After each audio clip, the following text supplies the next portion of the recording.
Walter Black has a perpetual black cloud over his head, and nothing he has tried has helped to restore the man that he once was. But can a beaver puppet save him from the brink of suicide? Find out right now on Movieology.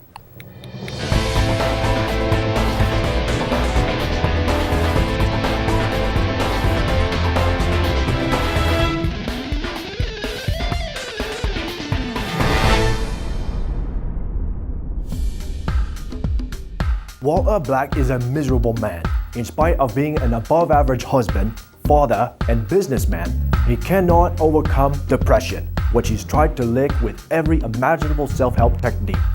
Quite literally, on the end of his rope, Walter stumbles into a lap of a beaver puppet that is willing and able to help him get back on his own 2 feet.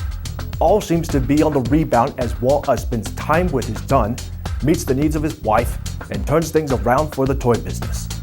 But just when it seems the beaver has saved Walter from all his worldly woes, Walter finds himself destructively dependent on the beaver and unable to find his own voice.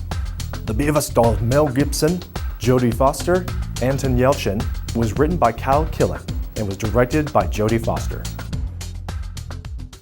Welcome to Movieology, your ticket to engaging the spectacular world of film from the bedrock of biblical truth. I am Joseph Darnell. I finally found a theater that is showing The Beaver. It is a good hour away from the studio, but it is worth driving out there to get the scoop on this film because it stars Mel Gibson. I served Mel and his family lunch at a Chick-fil-A restaurant once back in high school, and he was a really nice guy.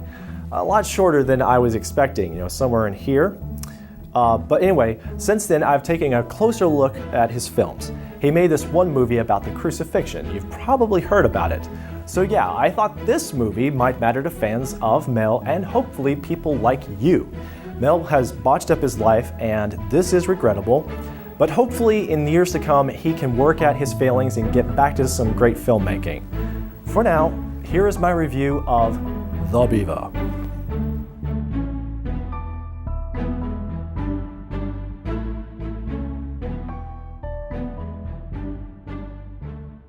When I saw the Beaver trailer, I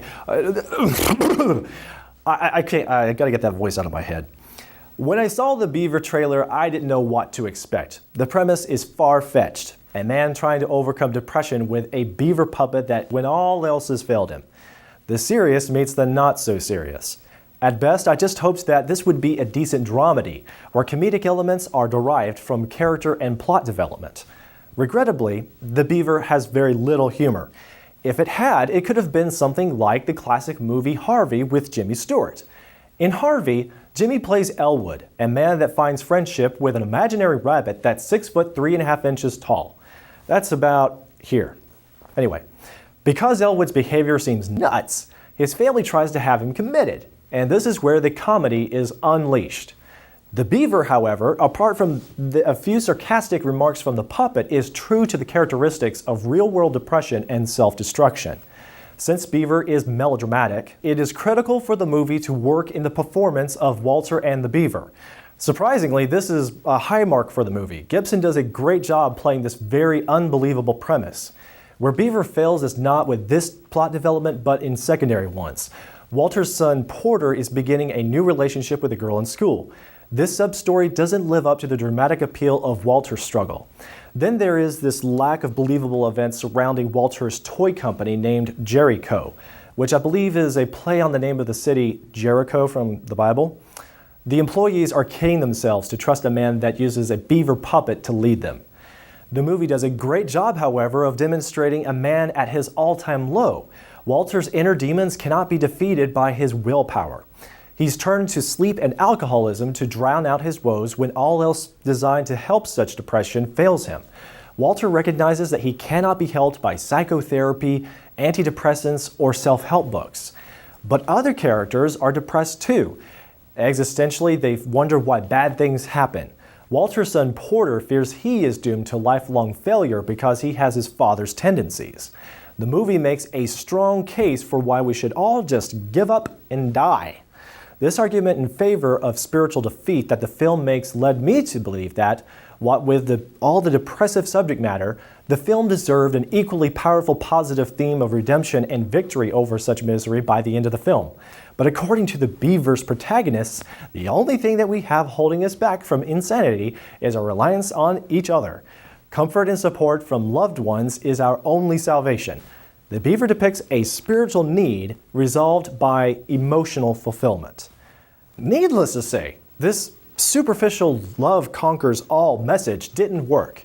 Emotions and human relationships do not save us from spiritual angst. Naturally, I wondered if there would arise a moment in Beaver when religion of any kind would come up, but none did. This produced a vacuum for biblical truth just aching to fill it. The truth is, man cannot satisfy his soul.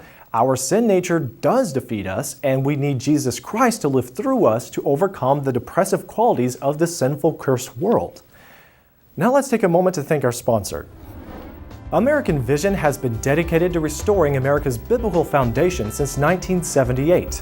They have invaluable educational resources on a variety of topics including history, apologetics, eschatology, and worldview. No one should go without their wealth of accessible solutions to cultural and theological issues. As a Movieology fan, you are treated to 10% off all purchases at AmericanVision.com when you use the coupon code Hollywood during checkout.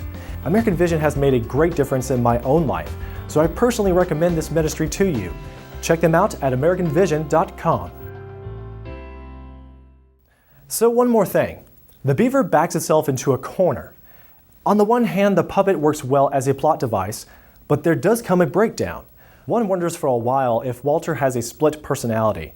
Some will think that this is the case, but it makes more sense that Walter is struggling with a demonic force. This calls into question how the spiritual context is poorly resolved by the end of the film. I give the Beaver 3 stars out of 5.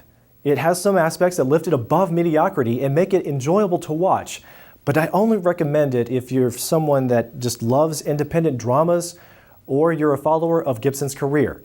And even at that, I'd still warn you not to get your hopes up. The Beaver raises far too many questions and gives so little in answers. And as always, I recommend you screen this movie for content before seeing it. A lot more could be said about The Beaver, so if you have seen it, add your perspective in a comment. Remember to watch reviews and get the best movie news from Movieology.tv. And please do us a favor.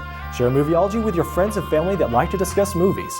You can subscribe on YouTube, like us on Facebook, follow us on Twitter, and keep up to date by signing up for Movieology's free e-newsletter here.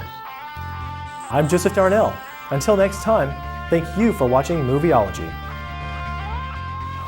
You're not doing a very good job. I'm sorry. Well, you just can't do it like this. You gotta let me take over. I'm not gonna let you take over. You're creeping me. This superficial love conquers all. Love conquers? Love conquers. Love conquers all. Conquers again. Love conquers all. Conquers. Love conquers all, message didn't work. Emotional and, got one part right.